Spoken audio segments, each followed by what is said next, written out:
L'Iran, on vient de le voir, c'est la diplomatie des otages pour peser dans les négociations internationales. Mais l'Iran, on l'a vu ces derniers jours, c'est aussi le pays qui ose désormais s'en prendre frontalement à Israël. Plus de 300 drones et missiles lancés sur l'État hébreu il y a moins d'une semaine, pour la plupart interceptés. Le risque d'un embrasement du Proche-Orient n'a jamais semblé aussi proche. Alors qu'Israël était pris pour cible par l'Iran, les bombardements se poursuivaient sur Gaza. 6 mois de guerre depuis l'attaque terroriste du Hamas le 7 octobre dernier et plus de 30 000 morts, dont beaucoup d'enfants. Tout cela loin des regards, tout simplement parce qu'Israël empêche tous les journalistes internationaux de se rendre sur place. Mais nous, envoyés spécial, on a tout fait pour contourner cette interdiction. Pierre, bonjour. Bonsoir Elise. Tu as tenté de te rendre dans la bande de Gaza et on va voir que c'est loin d'être simple. Oui, là on est vraiment au carrefour entre Israël, où je me trouve, l'Égypte, de l'autre côté de ces barbelés, et Gaza, en face de moi, à 2-3 km environ. Une zone sous tension, une zone où on entend d'ailleurs en permanence les drones et les bombardements israéliens, mais une zone interdite d'accès aux journalistes. On a pris des chemins de traverse et on a pu s'approcher à moins de 500 mètres de l'enclave palestinienne.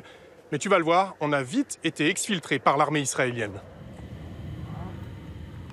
On avait à peine posé nos caméras qu'une patrouille est arrivée. Éteignez vos caméras. Bonjour, on est français. Ok, vous coupez la caméra. Comment êtes-vous arrivé jusqu'ici? Par cette route-là. Vous n'avez pas le droit d'être là. Vous n'avez pas d'autorisation, vous devez quitter la zone. C'est une zone de guerre. Et dites-lui d'éteindre sa caméra. Un peu plus loin, nous sommes de nouveau arrêtés. On va vous conduire hors d'ici. Bon bah là, on se fait escorter par l'armée israélienne. On est à peu près à 500 mètres de Gaza et on doit quitter la zone. C'est une zone de guerre, ils nous disent.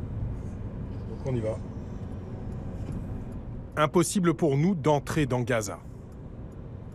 Alors pour raconter cette guerre de l'intérieur, j'ai contacté les derniers journalistes, les derniers médecins, humanitaires, gazaouis et étrangers qui sont encore présents sur place, afin qu'ils nous envoient des images que nous avons vérifiées. Et ce qui m'a frappé, c'est que tous voulaient nous alerter sur la situation catastrophique des enfants de la bande de Gaza. Et voici leur témoignage.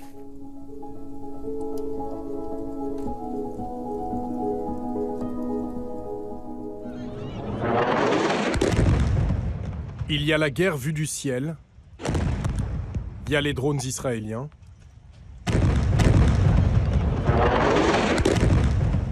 Et celle qui est vécue au sol et filmée par des vidéastes gazaouis. Qu'est-ce qui s'est passé? J'étais partie chercher de la farine. Mon Dieu, pourquoi tu me fais ça?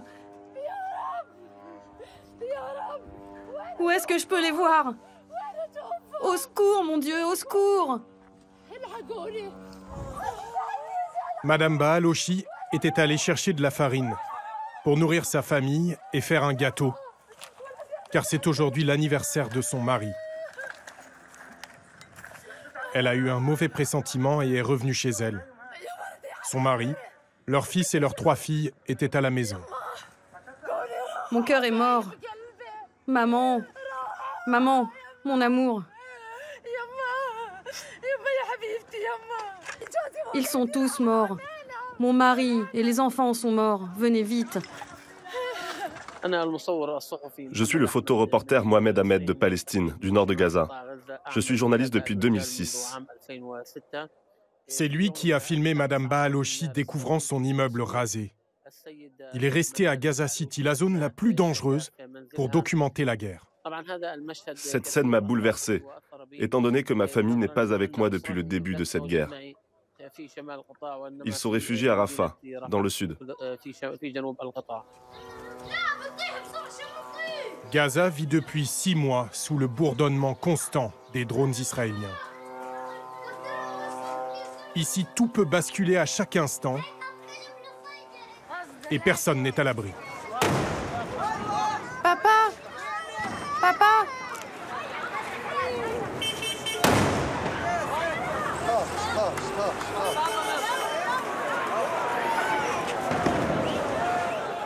Mais au quotidien, il faut survivre.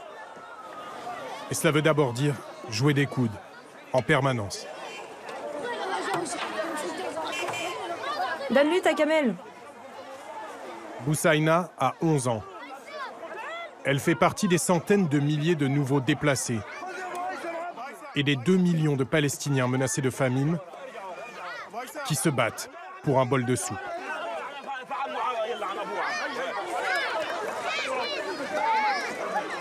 Elle vit avec sa mère, C'est chaud.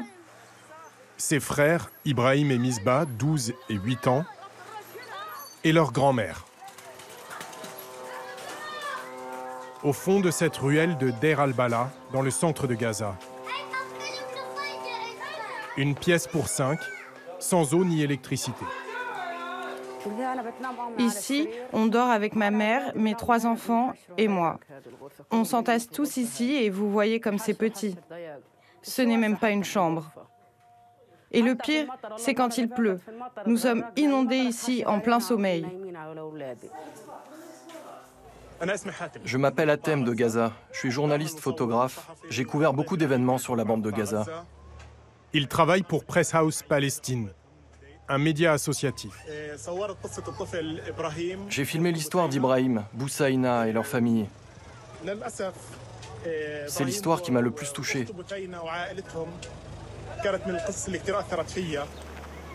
Il a suivi les 2 enfants pour nous durant plusieurs jours, jusque sur les ruines de leur ancienne maison.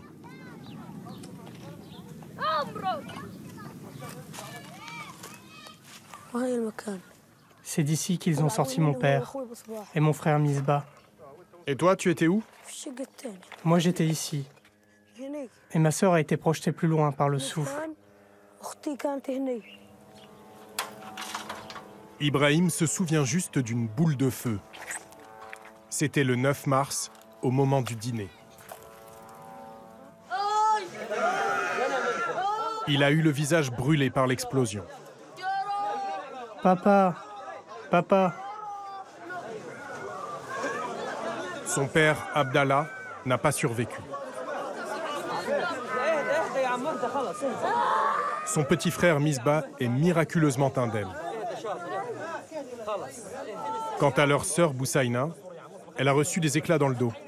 Traumatisée par la vie à Gaza, elle souffrait déjà de troubles du comportement.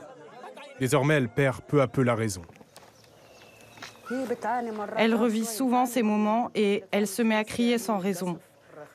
Elle appelle son père en hurlant et le croit encore sous les bombardements. La guerre n'offre aucun répit.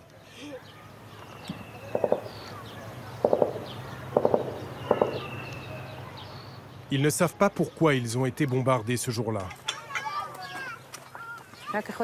Viens chercher tes vêtements. Tiens, ton tablier d'école. Le père n'avait aucun lien avec le Hamas, selon sa famille. C'est le péril de papa. Il était malade et vivait de petits boulots. Ce sont les affaires de mon mari. Il y a sa djellaba ici. Voilà sa chemise.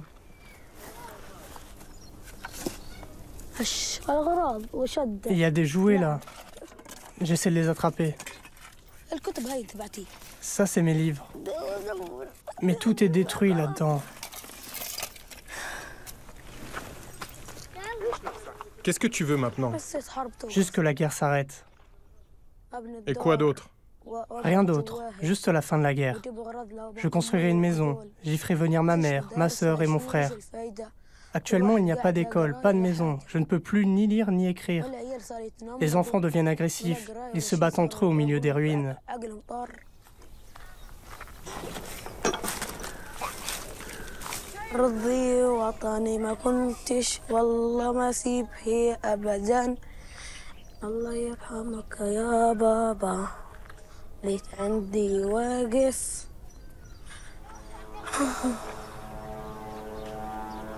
Leur maison est l'un des 89 000 bâtiments détruits ou endommagés par les bombardements israéliens entre octobre et mars.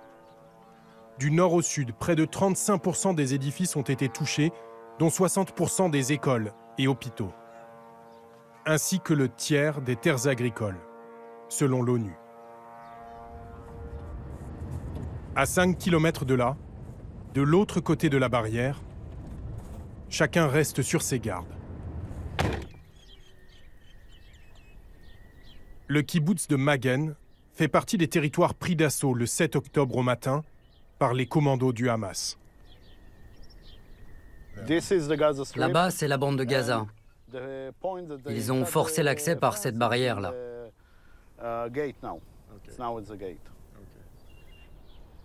Yuval est en charge de la sécurité du kibboutz.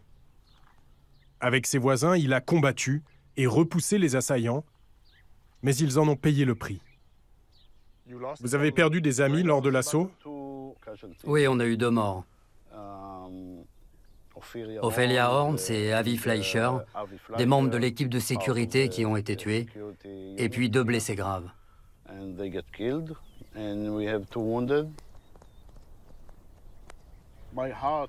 Mon cœur saigne quand je vois la situation à Gaza. Je ne crois pas qu'on ait besoin de tuer 2,5 millions de civils à Gaza. Personnellement, j'espère qu'un jour il y aura la paix. J'espère qu'il y aura 2 États, 2 nations.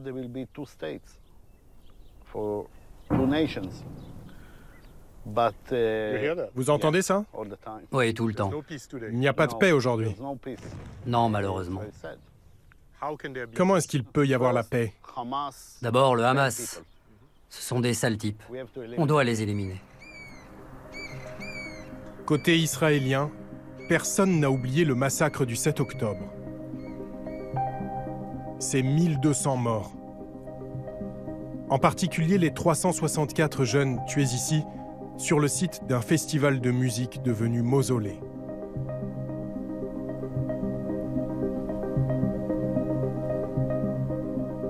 Et chacun garde à l'esprit les 129 otages, encore aux mains du Hamas.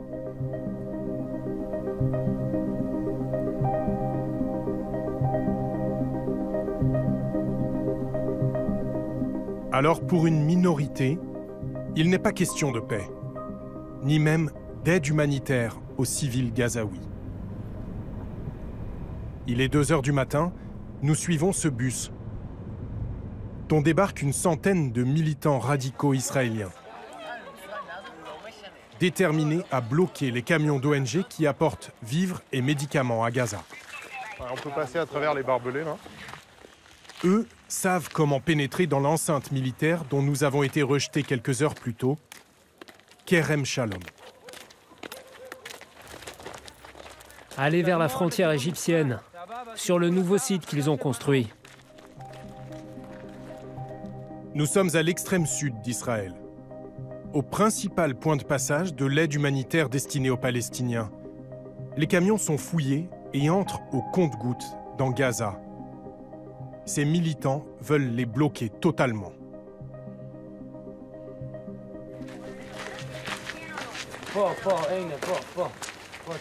Youssef est le leader de ce groupe, composé d'étudiants et d'adolescents. Les plus jeunes ont l'âge d'Ibrahim et de sa sœur Boussaïna. Ils viennent 1 à 2 fois par semaine dresser des barricades.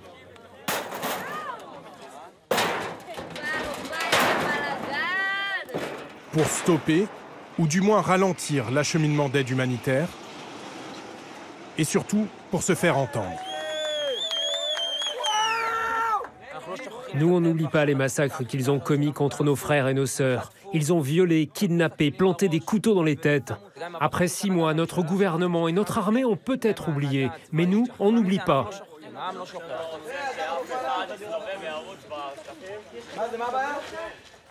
On stoppera l'aide humanitaire et l'essence qui sont donnés au Hamas à chaque fois que nous pourrons le faire.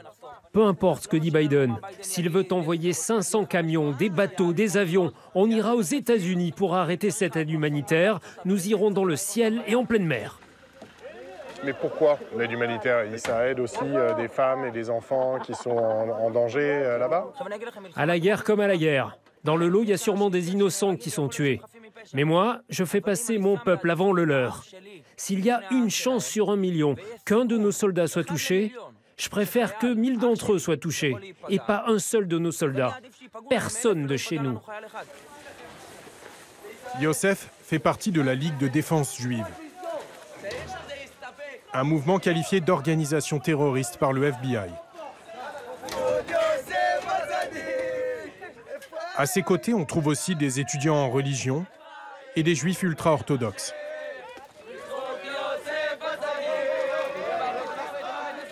En temps normal, les camions d'aide humanitaire commencent à circuler dès 6 h du matin.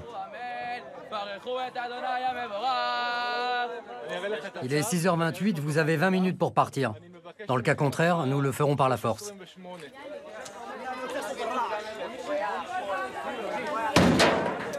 Et 20 minutes plus tard, les soldats israéliens délogent les militants.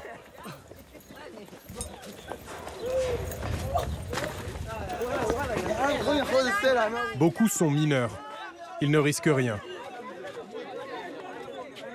Youssef passera quelques heures au poste de police, comme toutes les semaines.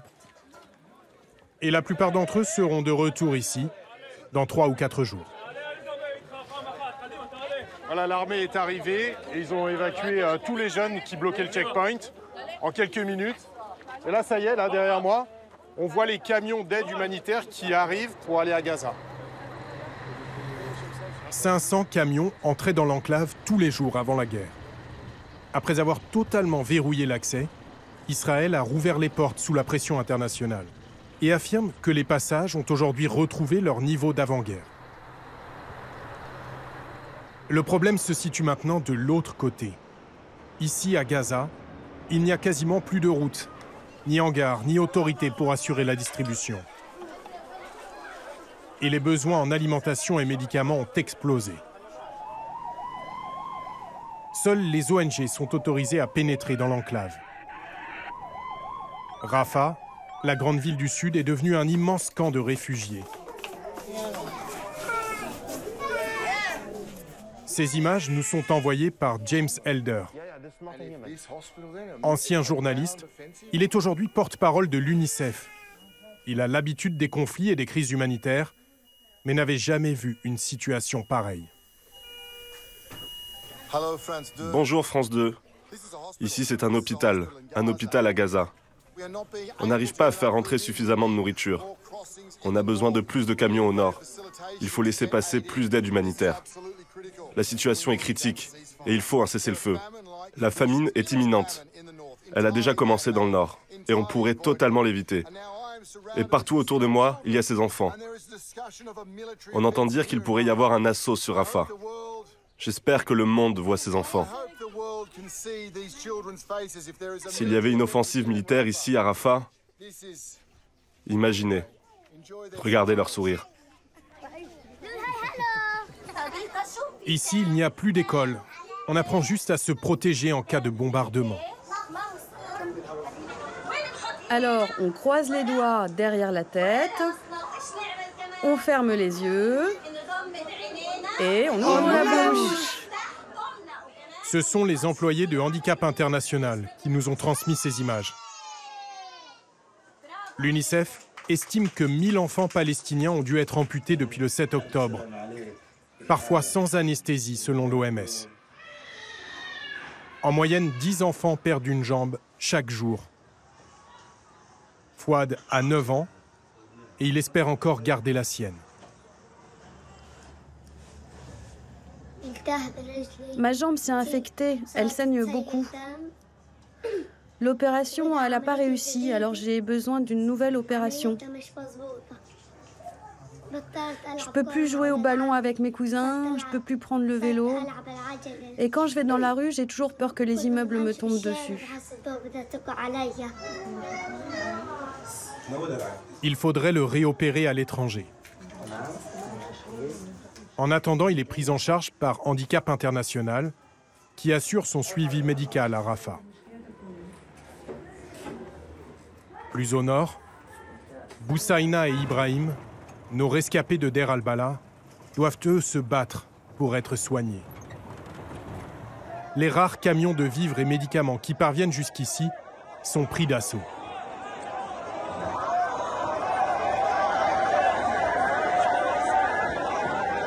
À l'hôpital, il leur faut se frayer un chemin parmi les innombrables blessés. Docteur, docteur! Boussaïna se plaint de douleurs au dos depuis plusieurs jours. Cette blessure est en train de s'infecter. Ça fait 4 jours qu'elle est comme ça.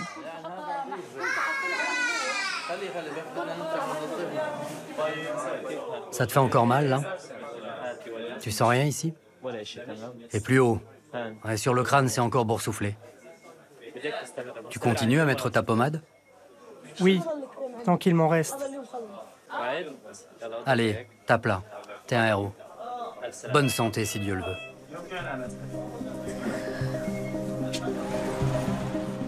Ibrahim gardera toute sa vie la brûlure de cette boule de feu qui lui a pris son père. Sa sœur et lui, tout comme Fouad à Rafah, sont pourtant des miraculés.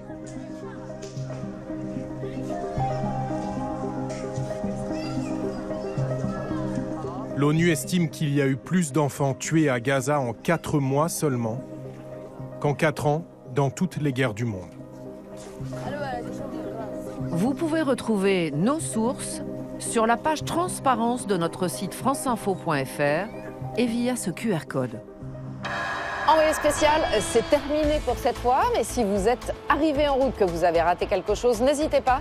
Allez sur franceinfo.fr, rubrique magazine, on reste bien sûr en contact sur les réseaux sociaux. Tout de suite, c'est Complément d'enquête avec Tristan Walex. Excellente fin de soirée sur France 2. Merci, bonsoir.